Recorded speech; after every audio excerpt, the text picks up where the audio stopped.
할렐루야.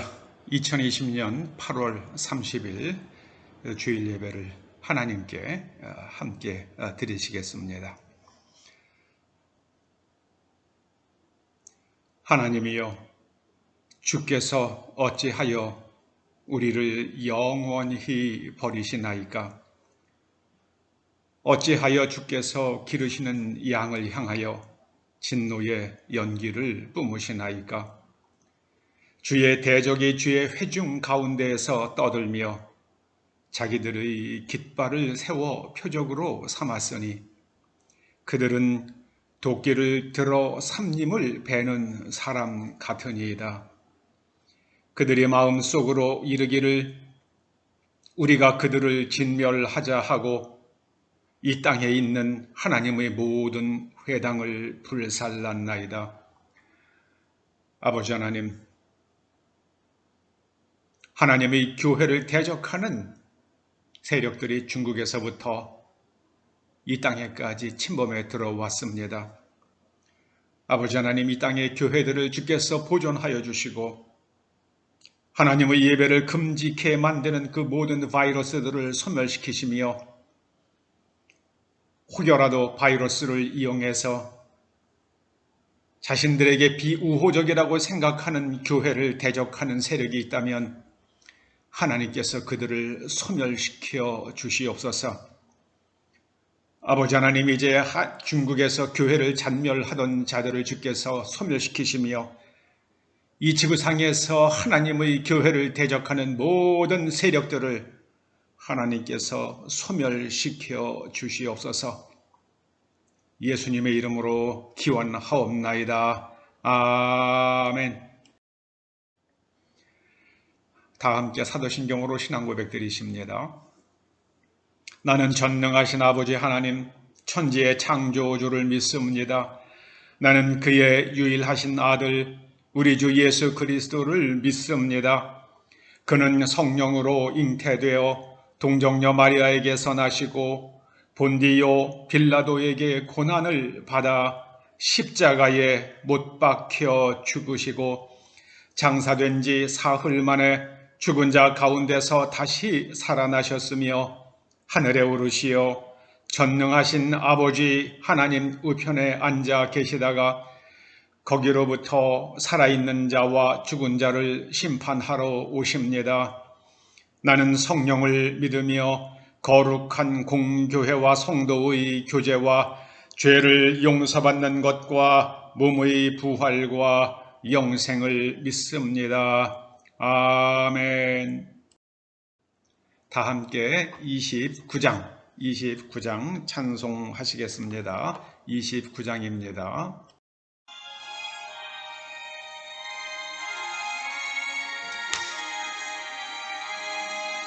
성도여 다 함께 할렐루야 아멘. 찬양하여라 할렐루야 아멘. 보좌 앞에서 택하신 근혜를 다 찬송하여라 할렐루야 아멘. 문을 열어라 할렐루야 아멘. 하늘 울려라 할렐루야 아멘. 도자 되시며 친구가 되신 주 사랑 끝없다 할렐루야 아멘.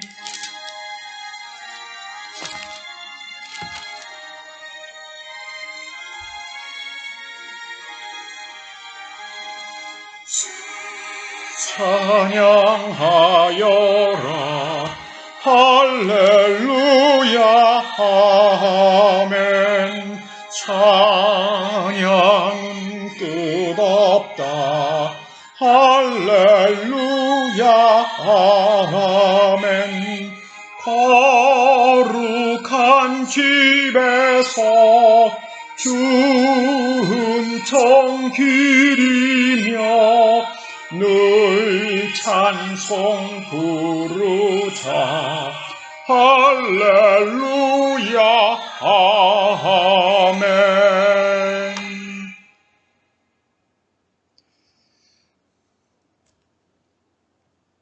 하나님께 드린 봉헌을 위해서 다 함께 기도하시겠습니다. 아버지 하나님, 이 땅의 경제를 붙들어 주시옵소서. 거듭된 잘못된 정책을 채택함으로 인하여 아버지 하나님, 모든 중소기업들과 자영업자들이 심각한 피폐함을 겪고 있습니다. 거기에 코로나 바이러스가 전 세계에 만연함으로 이제 수출로 지탱해가는 이 나라의 경제가 앞이 점점 어두워지고 있습니다. 이때에 하나님께서 초대 권속들의 삶의 터전을 지켜 보호하여 주셔서 아버지 하나님, 이제 시냇가에 심겨운 나무가 뜨거운 동풍이 불지라도 근심치 아니하며 때를 따라서 풍성한 열매를 맺을 수 있는 것처럼 초대 권속들은 오직 예수 그리스도께 견고히 붙어 있으므로 열매 맺는 포도가지같이 되게 하여 주시옵소서. 하나님께서 일할 수 있는 건강과 일거리와 소득이 있게 하셨기에 이제 11조는 하나님의 것으로 알고 하나님께 드리는 손길과 또 삶의 이모저모 도와주시는 하나님께 감사하여 드리는 감사 예물과 또 주일 헌금을 봉헌하오니 연락하여 주시옵소서. 예수님의 이름으로 기도드리옵나이다. 아멘. 하나님께서 오늘 저희들에게 주시는 말씀은 누가복음 5장 31절에서 39절 말씀입니다. 누가복음 5장 31절에서 39절 말씀을 함께 읽으시겠습니다. 예수께서 대답하여 이르시되 건강한 자에게는 의사가 쓸데없고 병든 자에게라야 쓸데있나니 내가 의인을 부르러 온 것이 아니요 죄인을 불러 회개시키러 왔노라. 그들이 예수께 말하되 요한의 제자는 자주 금식하며 기도하고 바리새인의 제자들도 또한 그리하되 당신의 제자들은 먹고 마시나이다. 예수께서 그들에게 이르시되 혼인집 손님들이 신랑과 함께 있을 때에 너희가 그 손님으로 금식하게 할 수 있느냐? 그러나 그날에 이르러 그들이 신랑을 빼앗기리니 그날에는 금식할 것이니라.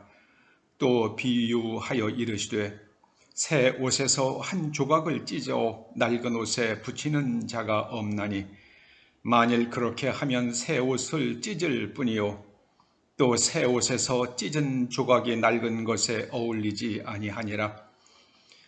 새 포도주를 낡은 가죽 부대에 넣는 자가 없나니 만일 그렇게 하면 새 포도주가 부대를 터뜨려 포도주가 쏟아지고 부대도 못쓰게 되리라. 새 포도주는 새 부대에 넣어야 할 것이니라. 묵은 포도주를 마시고 새 것을 원하는 자가 없나니 이는 묵은 것이 좋다 함이니라. 아멘. 오늘 이 말씀을 가지고 때를 분별하라 그런 제목으로 말씀을 함께 상고하시겠습니다. 언젠가 바지락과 또 꼬막을 캐는 분들의 다큐멘터리를 본 적이 있습니다. 그분들에게 가장 중요한 것은 물이 들어오는 때를 미리 알고 철수를 하는 것입니다. 바지락이나 꼬막을 캐는 일에 정신이 팔려서 철수하는 타이밍을 놓치면 죽기 십상이라고 합니다.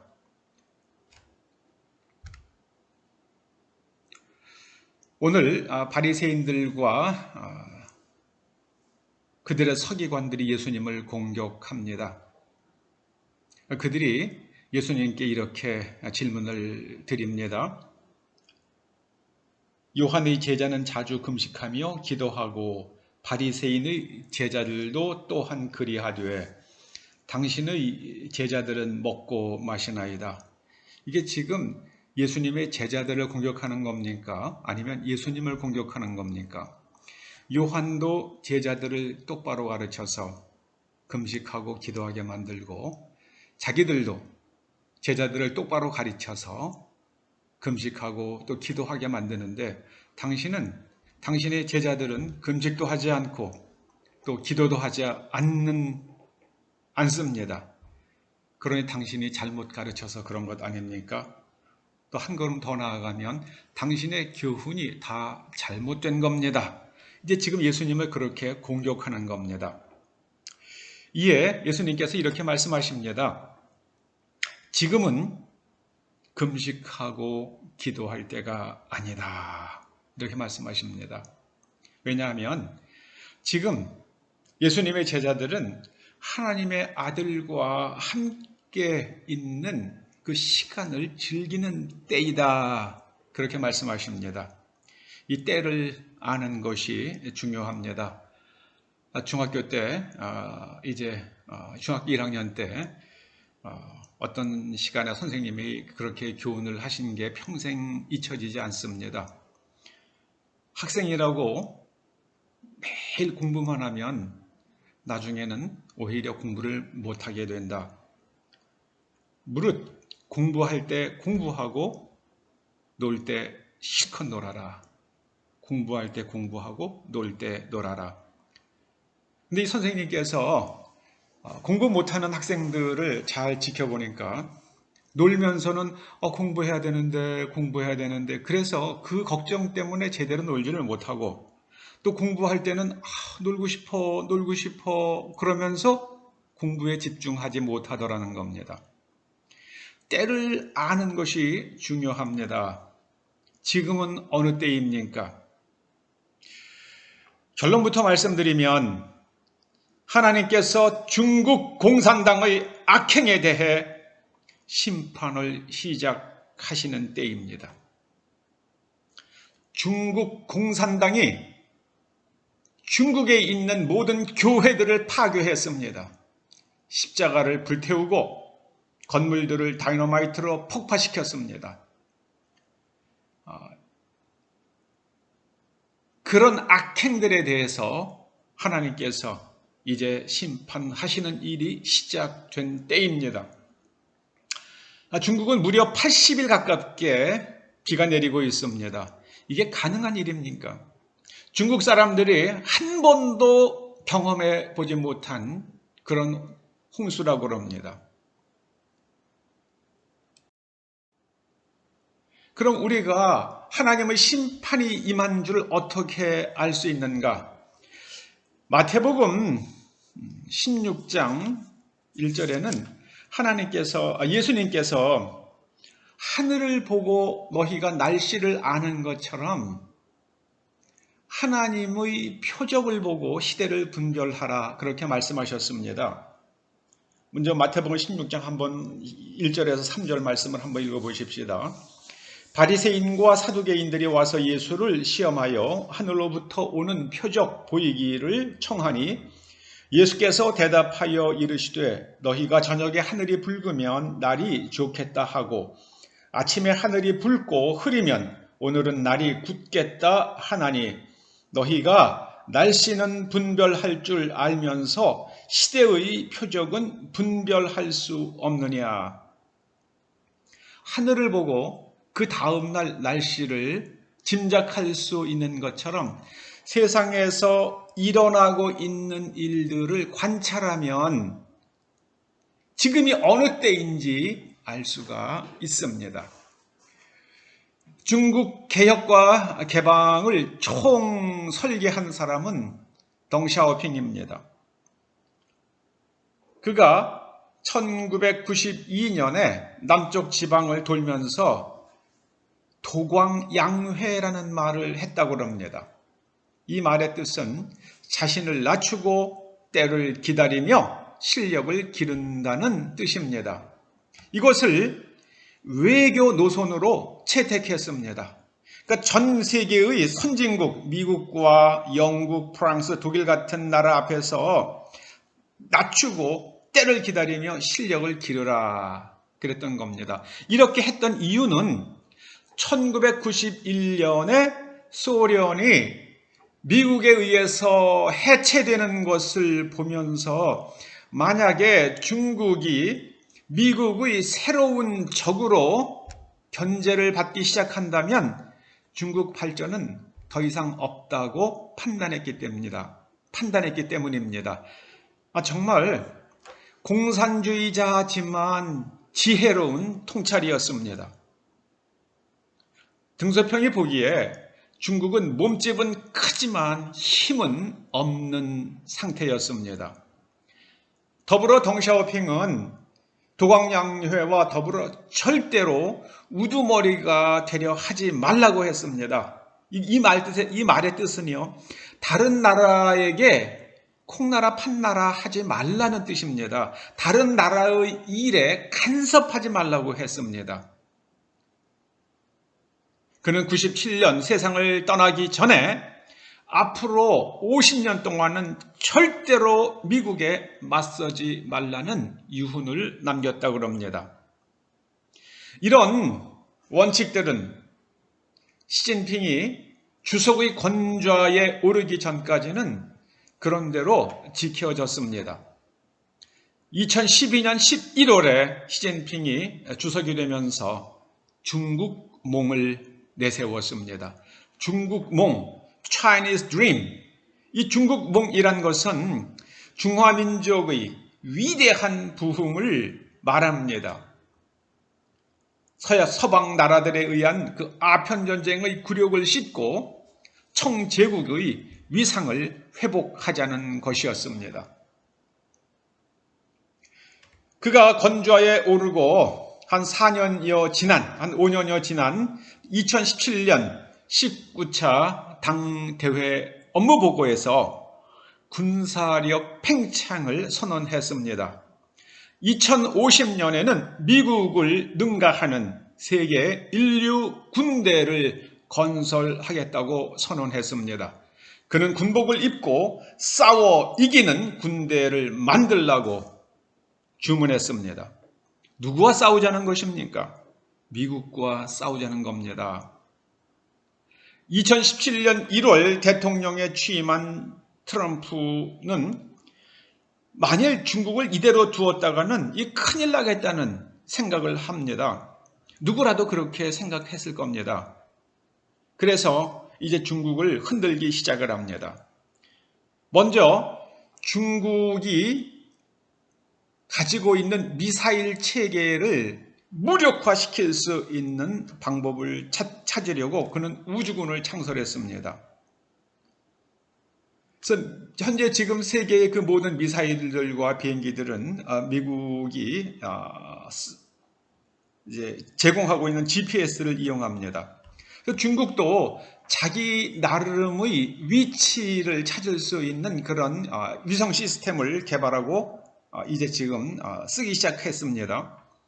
그런 것들이 현실화될 것을 예측하고 그런 것들을 파괴할 수 있는 그런 시스템을 개발하자는 의미에서 우주군을 창설했습니다. 그 타겟은 중국의 미사일 체계를 무력화하는 것이라고 합니다. 아직까지 중국의 군사력과 무기 체계는 미국의 적수가 되지 못합니다. 얼마 전에 중국의 시진핑 주석이 그렇게 얘기를 했죠. 절대로 미국에 먼저 발포하지 말라. 그 얘기는요, 우리는 당신들과 싸울 생각 하나도 없어. 그런데 미국이 중국을 그냥 두지 않을 겁니다. 그냥 두었다가는 힘이 점점 세져서 나중에 온 세상을, 온 지구를 공산국가, 전체주의 국가로 만들 것이 아주 명약관화하기 때문입니다.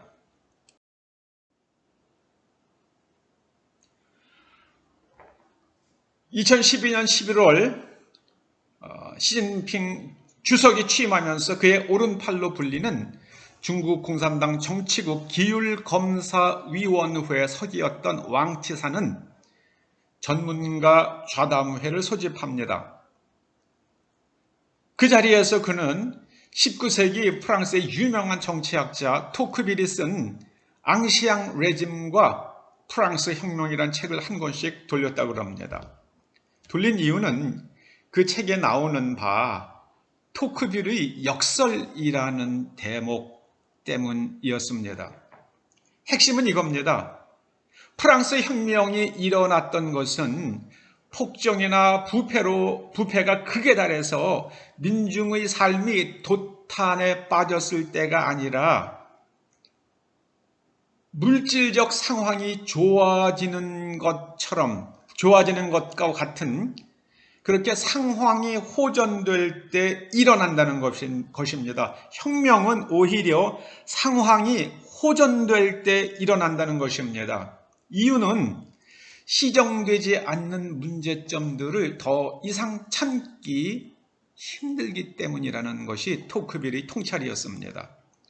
중공은 점점 1인당 GDP가 올라가면서 이러다가는 그 욕구를 다 채워주지 못하기 때문에 중국 공산당 시스템이 뒤집어질 수 있는 위험성이 있다는 것을 깨우쳐주기 위해서 프랑스 혁명에 대한 앙시앙 레짐과 프랑스 혁명이라는 책을 쓴 그런 것을 활용한 것은 참 놀랍습니다. 그런데 2016년에 트럼프가 대통령에 당선되었죠. 제가 트럼프가 대통령이 될 것이라고, 그것은 하나님의 뜻이라고 얘기했을 때 모든 사람들이 저를 비웃었습니다. 한국에서 아주 극소수의 사람들만이 트럼프가 당선될 것을 예견했습니다. 그때 주한 미국 대사관은 남산에 있는 하얏트 호텔에 큰 방을 빌려가지고요, 한국에서 좀 힘께나 쓰는 사람들 다 불러 모았습니다. 그래서 우리가 함께 힐러리 클린턴의 대통령 당선을 축하하자, 그런 모임까지 했었습니다. 그런데 트럼프가 당선이 됐습니다. 그리고 하나님께서는 트럼프를 통해서 중국을 흔들기 시작했고요. 지금은 날씨마저, 자연재해마저 중국을 완전히 지금 주저앉히기 시작했습니다. 여러분, 때를 분별하는 것은 정말 중요합니다. 다니엘은 때를 분별하는 사람이었습니다. 그는 환상과 꿈과 또 예레미야서를 해석해서 때를 분별했습니다. 다니엘서 9장 2절에 보면 아하수에로의 아들 다리오 원년에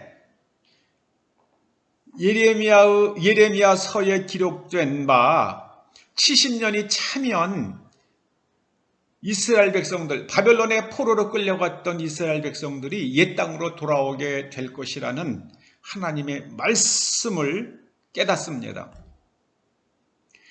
이 아하수에로는 흔히들 크세르크세스 1세라고 그렇게 해석하기도 합니다만은, 이 사람은 에스더의 남편인데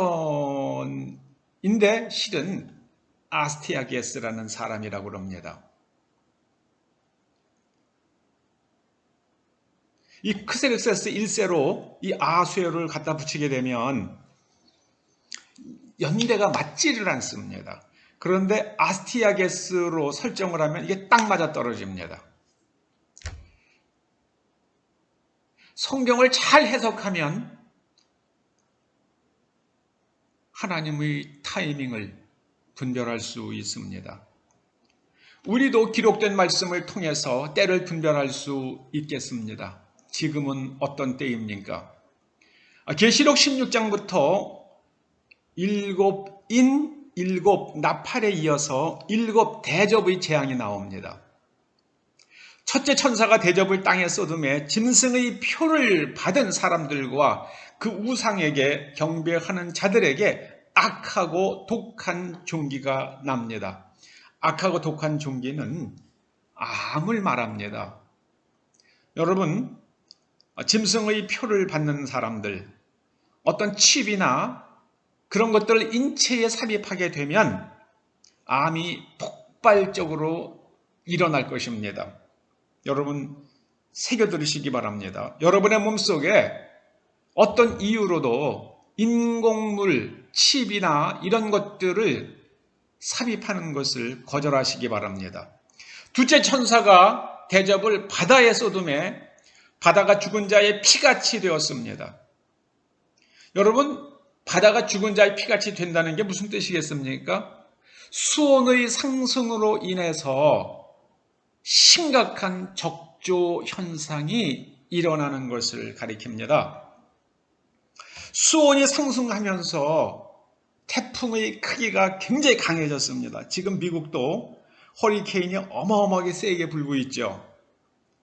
태풍 8호 바비는 이제까지 한 번도 발생한 적이 없는 유형의 태풍이라고 합니다. 대개는 필리핀 앞바다에서 아니면 필리핀 동쪽 바다에서 태풍이 발달이 되는데 이번에는 타이완 동쪽 해상에서 발생이 됐습니다. 예전에는 타이완 동쪽에서는 태풍이 발생되지 않았습니다. 시작되지가 않은 거예요. 왜냐하면 수온이 높지 않았기 때문에요. 그런데 지금 수온이 올라가서 태풍이 일어나는데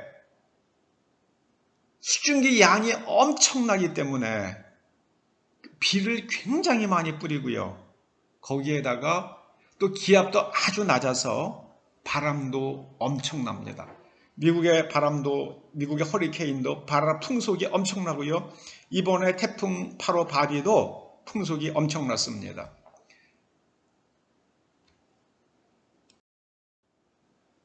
저는 이번에 태풍 8호 바비와 연관해서 좀 깨름칙한 게 있습니다. 유럽의 예측기관들은 그것이 한국을 침범하지 않을 것이라고 계속 얘기하는데 오직 한국 기상대만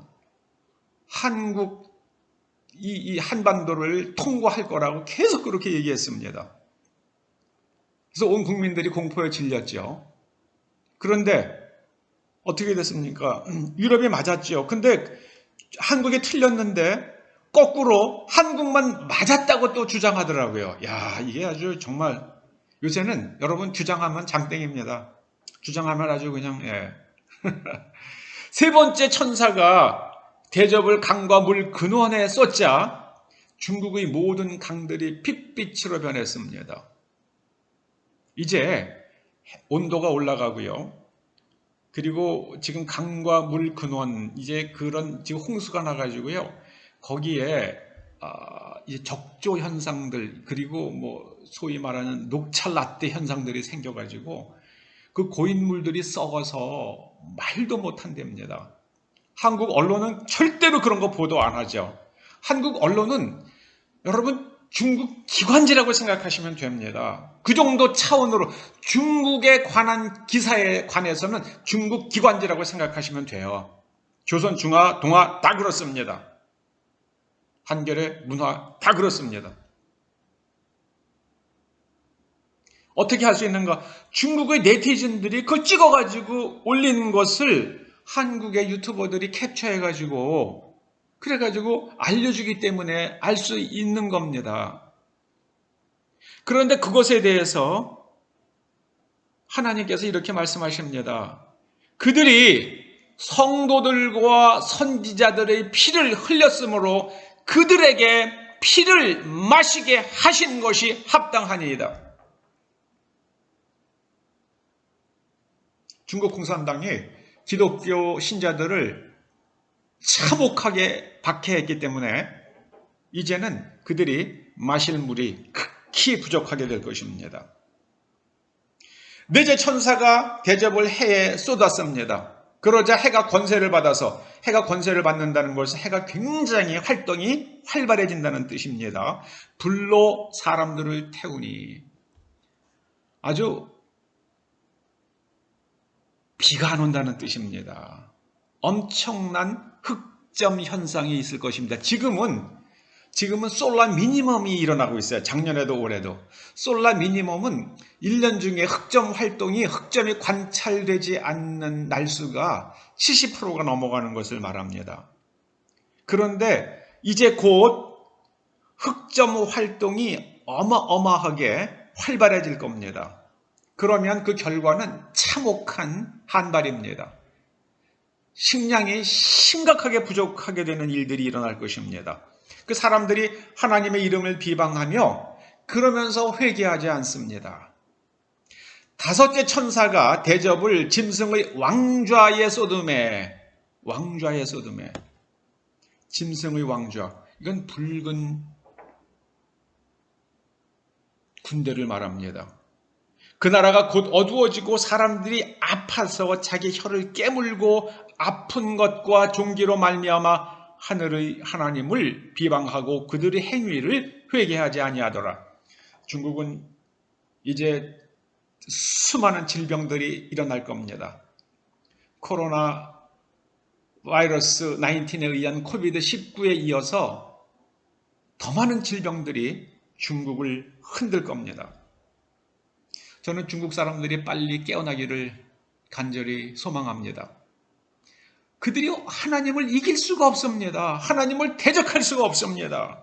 그런데 계속해서 하나님을 비방하는 그 일들을 멈추지 않을 겁니다. 안타깝습니다. 여섯 번째 대접은, 천사가 여섯 번째 대접을 큰 강 유브라데에 쏟음에 강물이 마릅니다. 그래서 동방에서 오는 왕들의 길이 예비되었다 그러는데요. 동방에서 오는 왕들의 길. 이제 중국의 남진아해에 이제 그 섬들을 해상 기지화했죠. 그런데 그거를 미국과 영국과 또 호주, 일본의 해군들이 완전히 점령을 하고 중국을 봉쇄하기 위해서 석유 수송선을 막을 겁니다. 석유 수송선의 이동을, 중국의 석유 수송선의 이동을 차단할 수 있어요. 저는 그렇게 할 거라고 봅니다. 그래서 중국이 석유를 얻을 수가 없으니까 석유를 확보하기 위해서 이제 중동으로 쳐들어가는 일이 일어날 겁니다. 그렇게 하도록 큰 강 유브라데에 쏟는다. 지금 중국은 네팔의 영토들을 아주 강점하고 있잖아요. 그리고 거기에 길을 닦습니다. 계속해서 육로로 언젠가 자기들의 해군이 서방의 해군에 비해서 몹시 취약한 것을 알기 때문에 해상 수송로가 막힐 수도 있다는 생각을 하면서 이제 육로로 석유를 수송하기 위해서 그렇게 길들을 닦고 있는 겁니다.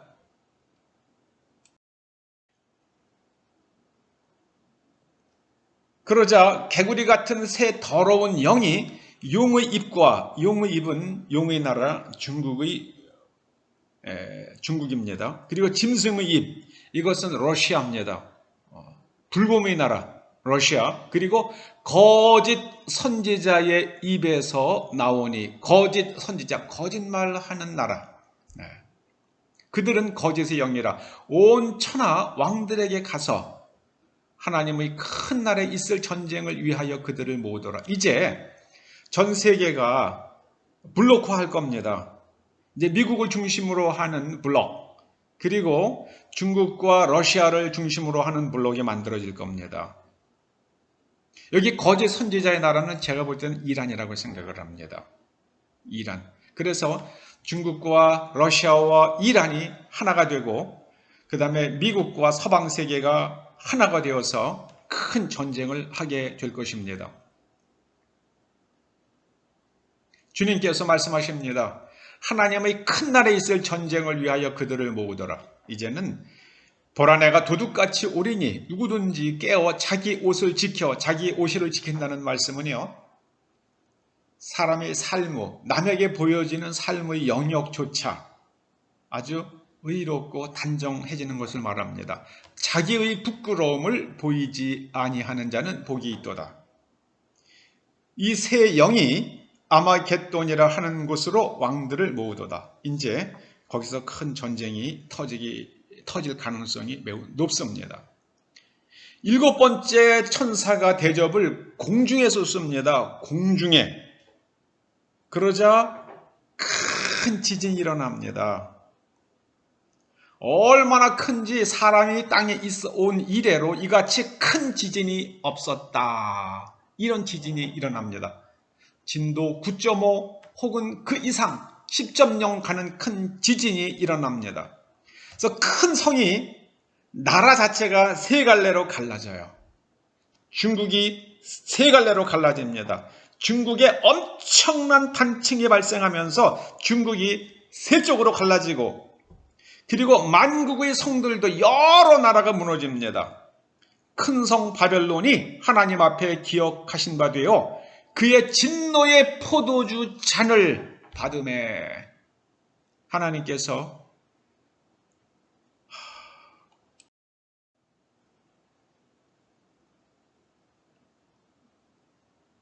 심판하십니다.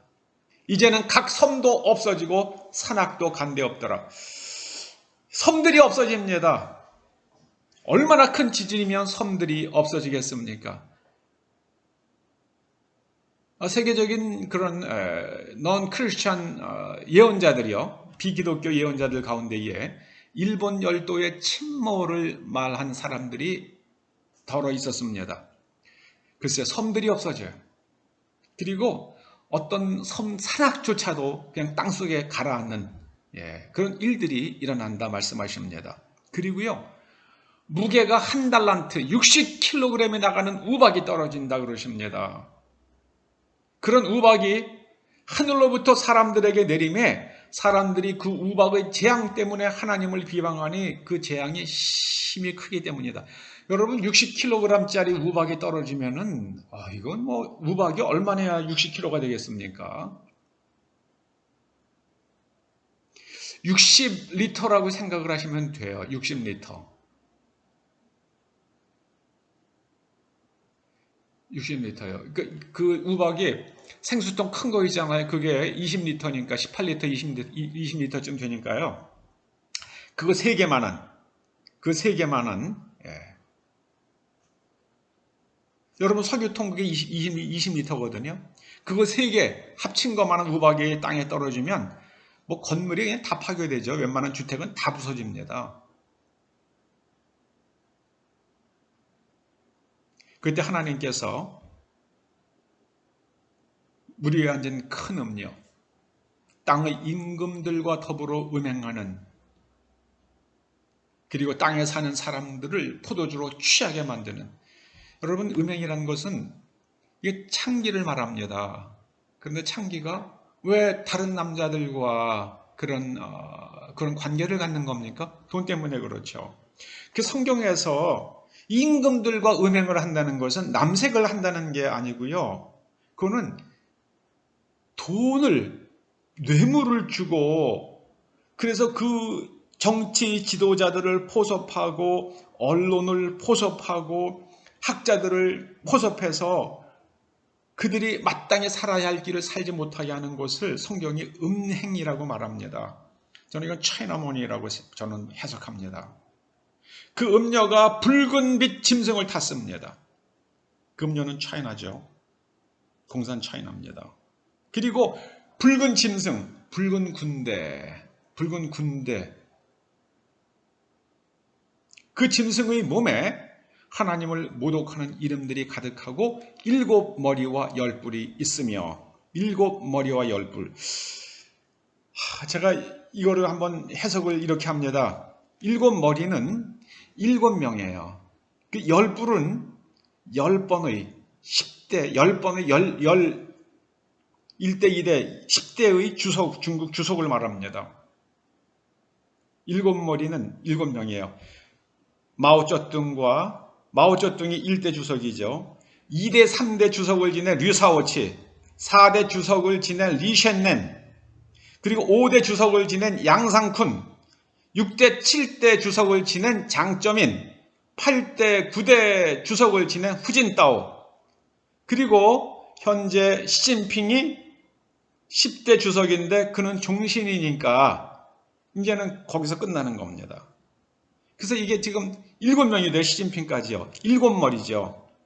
그 다음에 10번의 주석 직입니다.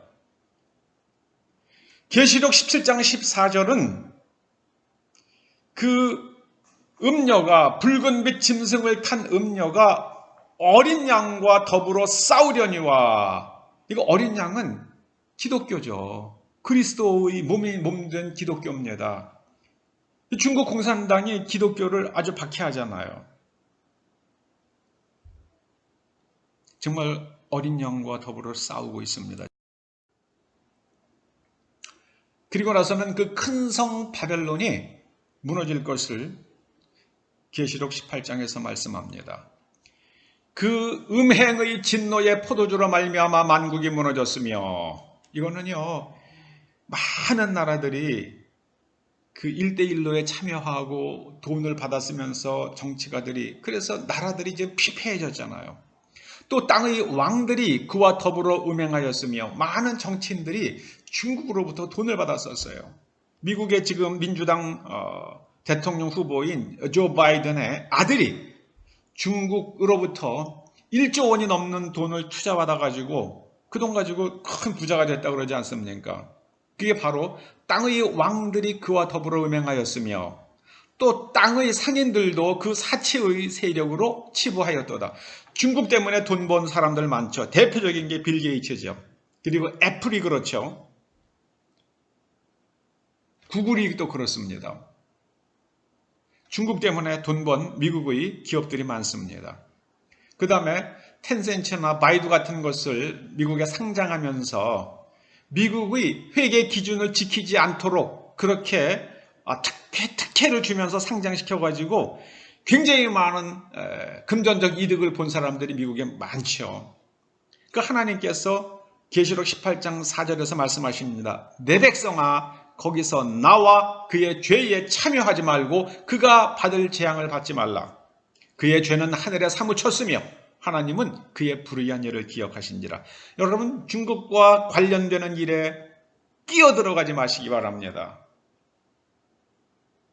계시록 18장 13절에 말씀합니다. 종들과 이 큰 성 바벨론이 거래하는 품목들이 나오는데요. 거기에 종들과 사람의 영혼들이 나오는데요. 종들의 해당되는 헬라어가 소마토네요. 이게 사람의 몸을 가리킵니다. 그야말로 이 바디를 가리킵니다. 소마를.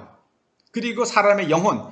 이거는요, 이 영혼은 푸뉴마가 아니라 사람의 푸시케예요. 그 사람이 무엇을 좋아하고 무엇에 관심이 있는지, 어떤 물건을 찾는지 그런 것들을 알 수 있는 개인 정보와 빅데이터를 말합니다. 사람의 영혼.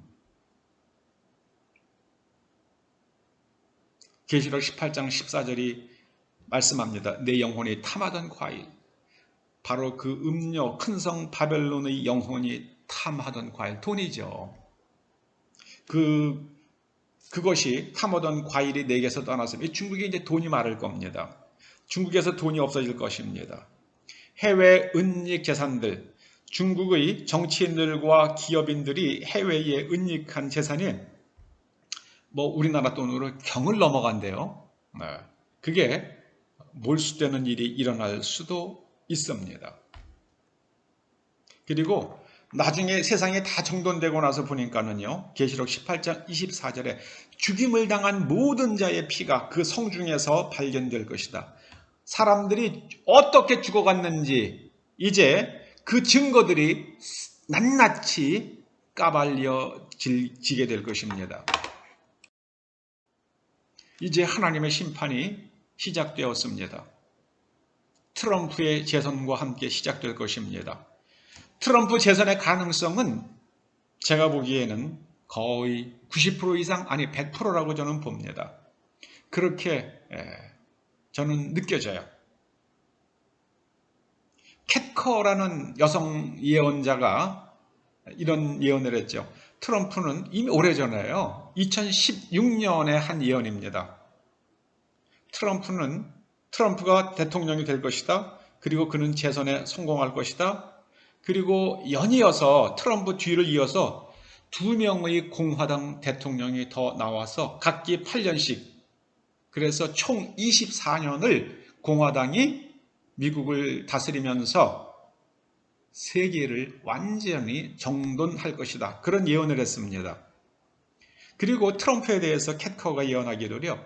그는 재선된 후에 하나님의 기름 부음을 받고 아무도 생각하지 못하는 탁월한 지혜를, 능력을 발휘하게 될 것이다. 그런 예언을 했습니다. 자, 그러면 그런 일들이 일어날 때에 우리는 무엇을 준비할 것인가?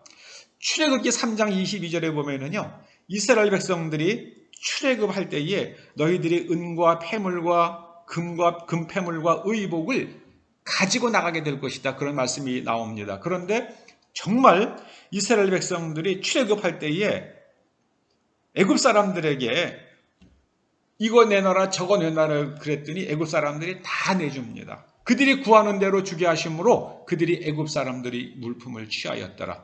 그래서 이것 가지고 광야 생활 40년을 버텨갑니다. 예수님께서 애굽으로 피신하실 때에 하나님께서는 동방박사들을 보내시고 마리아와 요셉에게 황금과 유향과 몰약을 공급해 주셨습니다. 황금은 돈이죠. 어디 가나 돈이죠. 이거는요. 돈으로 맞바꿀 수 있는 물건이죠.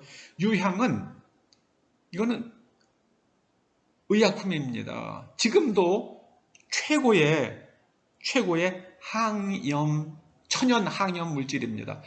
현재 천연 물질 중에서 이 유향만큼 항염성이 강한 물질이 없다고 그럽니다. 이거 먹으면은요, 위궤양 사라지고요. 그리고 이빨도 건강해, 치아도 건강해진다고 그럽니다. 그리고 몰약은 부패를 막아주는 소독약이죠. 그러니까 하나님께서 돈과 의약품과 그 다음에 소독약을, 부패를 방지할 수 있는 소독약을 공급해 주신 겁니다. 그리고 예수님께서 애굽으로 가셔가지고 건강을 유지하면서 사실 수 있는 수단들을 공급해 주신 겁니다. 우리들도 이제 이 하나님의 심판이 시작되는 어려운 때에 한국의 원자재 수입이 제한이 되고 식량 수입이 제한이 되고 그다음 에너지 수입이 제한될 때에 우리가 어떻게 하면 여기서 살아남을 수 있는지 그것을 연구하셔야 됩니다. 우리는 지금 LNG를 쓰죠. 그리고 LPG를 사용합니다. 이거를 사용하지 못할 수도 있다는 것을 가정하셔야 됩니다. 참고로요, 요즘에 로켓 화목 보일러라는 게 보일러라는 게 많이 나오는데 이게요, 여태까지 나무를 그냥 공중에서 그냥 연소시키는 건데, 그런데 이거는요, 나무를 기화시켜서 목질 부분을 기화시켜서 그거를 떼기 때문에 열 효율이 대단히 높은 그런 스토브, 일종의 스토브입니다. 그거 유튜브에 보면 로켓 스토브가 많이 나옵니다. 쉽게 만들 수 있어요. 깡통 2개만 있으면, 큰 깡통, 작은 깡통 있으면 만들 수 있습니다. 그럼 나무젓가락 그저 한 10개 정도의 나무만 있어도 라면을 충분히 끓여 먹습니다. 그렇게 열 효율이 높은 그런 화목 보일러입니다. 화목 스토브예요. 그런 것도 한번 준비해 보시기 바랍니다. 잠언 4장 19절에 말씀합니다. 악인의 길은 어둠 같아서 그가 걸려 넘어져도 그것이 무엇인지 깨닫지 못하느니라. 이제 중국 공산당 사람들은 자기네들에게 취해 있어요. 그래서 넘어져도 무엇 때문에 넘어졌는지도 몰라요. 캄캄한 속을 걸어가기 때문입니다. 저는 중국 그 14억의 인구들이 깨어나서 하나님을 경외하며 그들이 가지고 있는 재능과 힘으로 인류를 위해서 봉사할 수 있는 민족이 되기를 간절히 바랍니다마는 글쎄요, 그게 될지 모르겠습니다. 안타깝게도 우리나라 대통령은 중국을 방문했을 때 한국과 중국은 운명공동체라고 말했습니다. 글쎄 뭐 긴밀한 관계가 있다는 것을 갖다 강조하기 위해서 누군가가 그 비서관이 이건 참 이 연설문을 잘못 써준 거죠. 운명공동체라는 말을 쓰면 안 되죠. 그거 당장 쫓아내야 되는데요. 그런 사람 아직도 자리에 있는지 모르겠습니다. 참 무서운 말이거든요. 그런데 우리나라 언론은 어느 언론도 아니 어떻게 우리가 중국과 운명공동체냐. 우리가 미국과 동맹국이기 때문에 우리는 미국과 운명공동체지. 이렇게 그걸 따져야 되거든요. 아무도 말을 하지 않더라고요. 참 이번에 미국 공화당 전당대회가 지금 열리고 있죠. 그런데 미국으로 탈출한 한 중국인이 떠듬거리는 영어로 야, 이게 어마어마한 얘기를 하더라고요. 중국 공산당은 인류의 적이라고 선언을 했습니다. 우리가 인류의 적이라고 선언되는 나라와 운명 공동체가 되면 한국도 인류의 적이 되는 겁니다. 저는 그 공화당 전당대회에서 그 중국인이 하는 말을 들으면서요, 섬뜩하더라고요. 야, 이거 우리나라 지금 대통령서부터 지금 정권 여당 사람들이 정신 바짝 차리고 우리가 어디에 가서 줄을 서야 되지? 저는 구한말에 고종이 세상 물정 몰라가지고요, 그 딱한 사람이죠. 딱한 사람입니다, 정말 고종은요. 세상 물정 몰라가지고 여기저기 줄 잘못 쓰다가 나중에 러시아 가서 거기서 1년 넘도록 있었잖아요. 아관 파천이라고요. 그것도 또 상궁의 옷을 입고 상궁의 가마를 타고 도망가요. 세상에. 왕의 체면이 말이 아닙니다.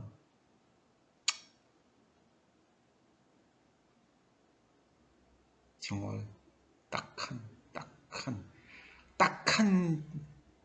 생각을 하고 딱한 처신을 하니까 나라가 없어지죠. 중국의 홍수는 중국 사람들이 경험해보지 못한 홍수라고 합니다. 이제 산사태가 나기 시작을 합니다. 그러면 그 토성류가 결국은 산샤댐에 흘러 들어옵니다. 그걸 막을 길이 없죠. 점점점 흙이 쌓이면 이게 수문이 막힐 수가 있어요. 이미 퇴적물의 높이가 처음에 비해서 수십 미터가 높아졌다고 그러지 않습니까? 회개하지 않으면 큰 지진이 나서 산샤댐이 붕괴될 수도 있다는 생각을 하는 요즘입니다. 여러분, 하나님께서 말씀하십니다. 거기서 나오라. 내 백성아 거기서 나오라. 여러분, 중국과 관련 짓지 마시기 바랍니다. 그 중국의 여행도 하지 마시기 바랍니다. 중국의 영향력에서 멀리 떨어져 있으시기 바랍니다. 결론을 말씀드립니다.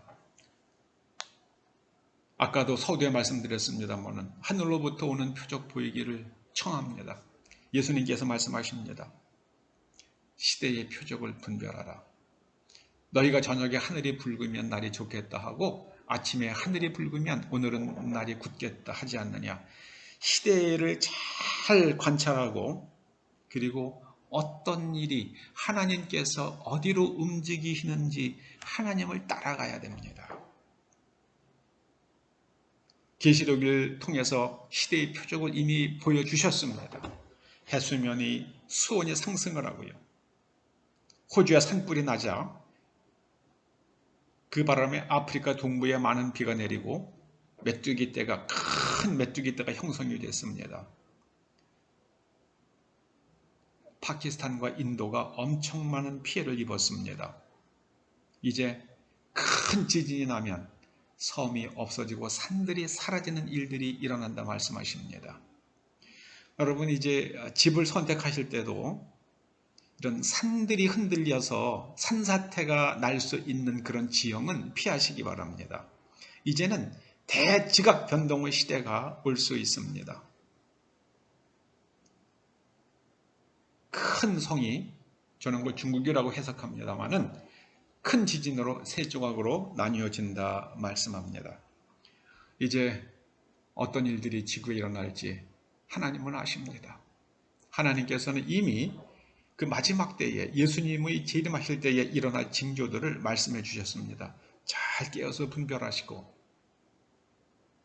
꼬막과 바지락을 캐는 사람들이 물때에 맞춰서 철수하고 물때에 맞춰서 나가고 철수하고를 해서 그들이 꼬막과 바지락을 캐는 것처럼 하나님의 때를 잘 분별해서 하나님의 말씀을 따라 움직여서 여러분의 목숨과 여러분의 후손의 생명과 미래를 지키고 보존하는 저와 여러분 될 수 있기를 주님의 이름으로 축원합니다.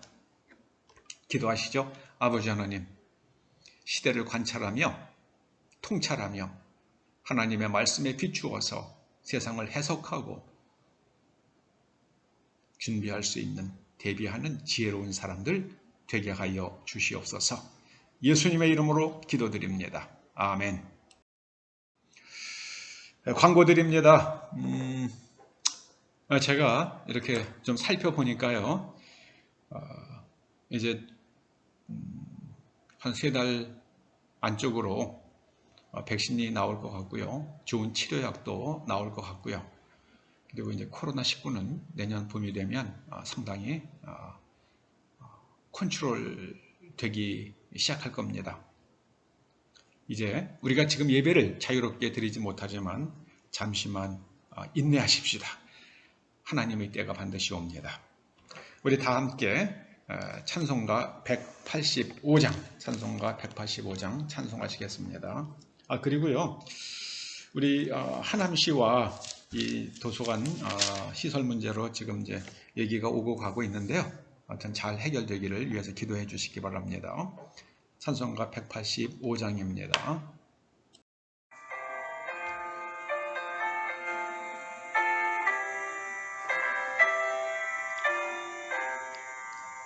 이 기쁜 소식을 온 세상 전하세.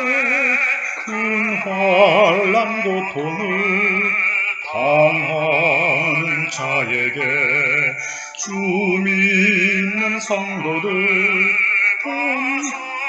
날 소식을 성령이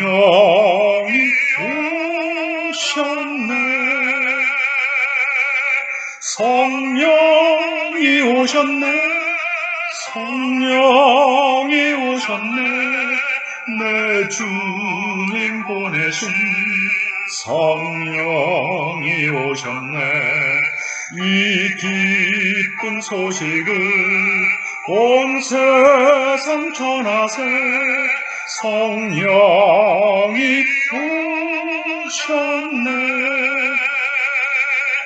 만왕의 왕께서 저 사로잡힌 자 다 구원하시고 창자유 주셨네. 승리의 노래가 온 성에 들리니 성령이 오셨네. 성령이 오셨네. 성령이 오셨네. 내 주에 보내신 성령이 오셨네. 이 기쁜 소식을 온 세상 전하세. 성령이 오셨네.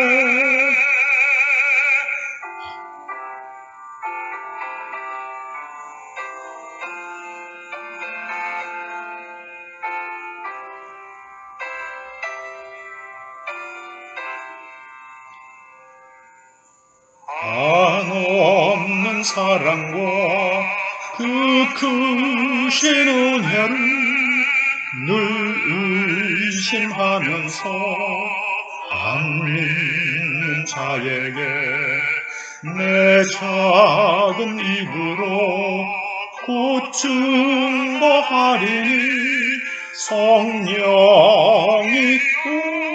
오셨네. 성령이 오셨네. 성령이 오셨네. 내 주님 보내신 성령이 오셨네. 이 기쁜 소식을 온 세상 전하세. 성령이 오셨네.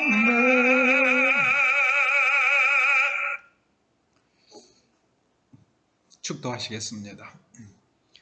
이제는 우리 주 예수 그리스도의 은혜와 우리 아버지 하나님의 그 크신 사랑과 성령님의 감화 감동 인도하시고 때를 분별할 수 있는 통찰력을 주심이 초대 성도들과 그 자녀들과 이 교회와 이 민족 위에 이제로부터 영원토록 함께 하시옵기를 간절히 축원하옵나이다. 아멘.